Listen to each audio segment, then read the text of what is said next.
Promise you, if you stay with us to the end of this video, we're going to show you something about this mower and a lot of the Ferris mowers that most people don't know. On the driver's side of the mower, if you will, your left side as you're sitting on it.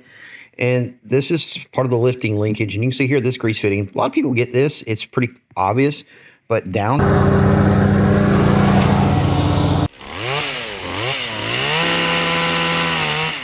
Hey, I'm going to try to make this video as fun as I can. This right here is basically like an entry-level service, if you will. I got this mower last year, but I only got about 20 hours on it. But I always change all my oils in the spring. And I am going to bypass not change the oil on the transmission on this one right now because it's just 20 hours. At 100 hours, I'll change the transmission fluids.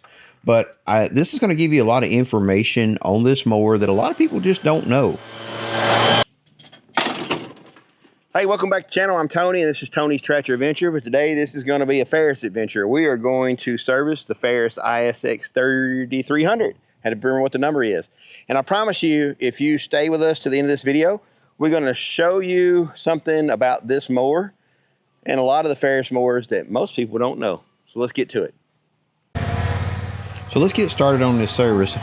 I'll whip this thing around, get it back in the shop, and then I want to go over a few things that you might need for the service, including some oils and some recommendations. So do me a favor here, and when we get to the oils, stop the video, look at what I've got out here, and see if you would do anything different. Leave us a comment. So the ISX3300 is a commercial machine. You can see here that it comes ready to be able to change the oil out really quick, because when you're mowing yards every day for a living, and that's what this mower is really meant to do, you don't have time to wait. So oil changes needs to be easy, and everything about changing the oil in this mower was absolutely a pleasure. Took very little time to change the oil. I see just a hint of like some shiny stuff in the oil. What's your guys' thoughts? It's the little things like this, putting rags down under your oil filter before you take it off, that makes the job go so much better. When you go to clean it up, it's going to be such a breeze. Another thing is having a good set of filter pliers. And these are some American-made channel locks that I picked up somewhere years ago, and they are awesome.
Need some more.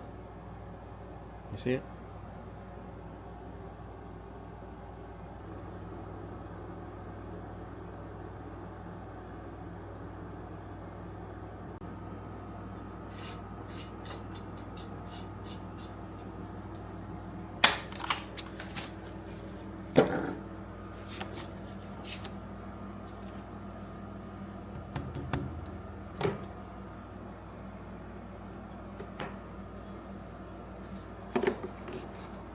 Well, this is a cyclone. A lot of people know what this is. So the dust spins around here and it falls to the bottom of this. And when you open this up, it's actually a little, it opens up, lets the dust fall out. But when the engine's running, it keeps a vacuum, keeps it sucked together shut. So it's basically a check valve. But you can come out here and just do this, and then you have to fall out.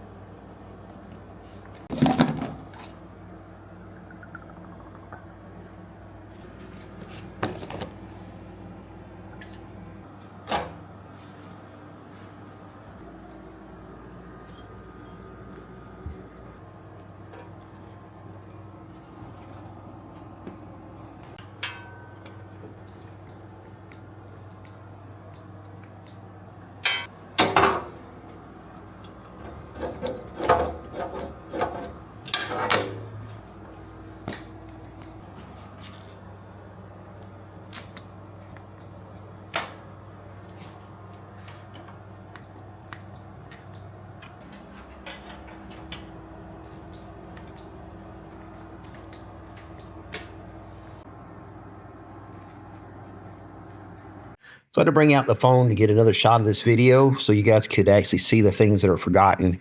So we're on the driver's side of the mower, if you will, your left side as you're sitting on it. And this is part of the lifting linkage. And you can see here this grease fitting. A lot of people get this. It's pretty obvious. But down here at the bottom, let me see if I can get the phone right there. We can see it right there. There we go. Right there is the grease fitting that a lot of people miss this grease fitting. But there's one more that is even more missed than any other grease fitting. And a lot of people don't even realize it's there. It's way, way, way up in there. If you'll see right there, it's a grease fitting. It's out of the way. I mean, it's hard to see and easy to overlook. I don't know of anybody else that knows that grease fitting is there. Okay, there's another one on the other side, opposite, and I can't show it to you because the simple fact is that the lift linkage goes by that, and there's just no way that I can get to it to show you with a camera, but you know, it's there, and so many people miss this.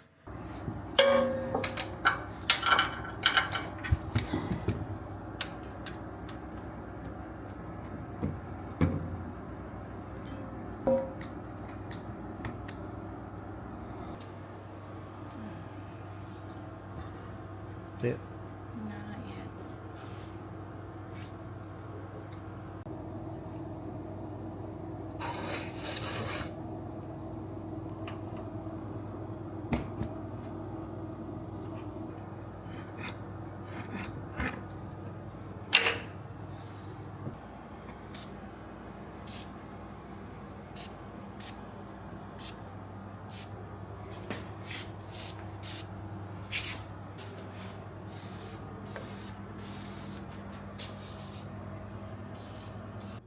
Since I mentioned not changing the oil until 100 hours, I thought I'd give you the data. So here's a cool feature on all the ISX. You know, all the Ferris mowers have this. You can switch this little knob here, and this will allow the mower to be pushed around. Say, for example, you run out of fuel and you want to push it off somewhere, you can do that. All you need is a flat tip screwdriver.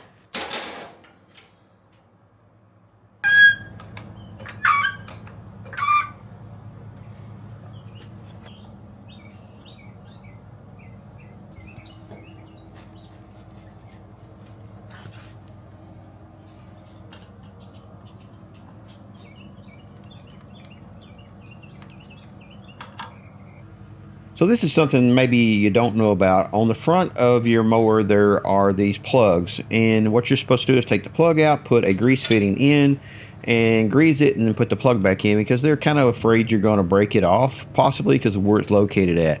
However, I'm not really worried about it. I put the grease fit in it, tighten it up, and I'm leaving them there. I keep extractors on hand if I ever was to break one of them off, but I don't think it's going to be that big a deal, and I want to be able to grease it without having to pull the plug out. Can you over-grease this? I got a question for my pros out there. Can you put so much grease in it that they blow a seal out? I pumped it until I felt some back pressure, and that's where I stopped.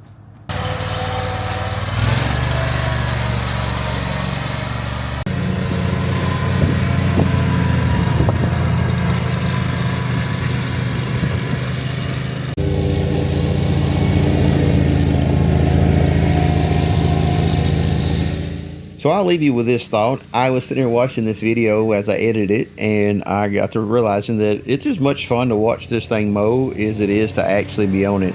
It is like a go-kart. I just have a blast mowing the yard. I never thought I'd say that.